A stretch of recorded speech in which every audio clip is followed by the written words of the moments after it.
helps, if we want to produce multiple beers at the same time. We don't want just one system.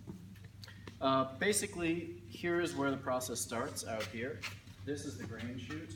We'll have a forklift operator basically here holding one of those giant bags of grain that says fireman over this grain chute, and then we'll go up there where you see the green tarp at the top there. That's the mill. So that's the same as what was on the table with the power tool.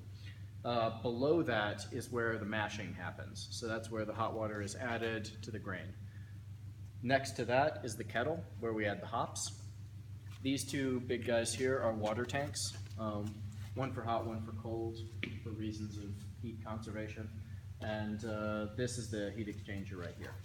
From the kettle, it's pumped via those big green hoses to the fermenters, which are here. And that's basically the whole process. For bottling, we generally will also filter our beer. And that complex machine in the corner there is our filter. So basically, the beer you're drinking right now isn't filtered. It doesn't have a lot of stuff in it or anything. Most beer won't have a lot of stuff in it. Some types will. Our Hefeweizen is partially filtered. And if it weren't, it would be sort of a milky consistency or color at least, not really consistency. So we filter our beer for purely cosmetic reasons. Basically, unfiltered beer is perfectly good for you if you buy probiotic yogurt, which just means the yogurt is good for your colon. You can just drink beer and save on your yogurt budget because it's the same thing.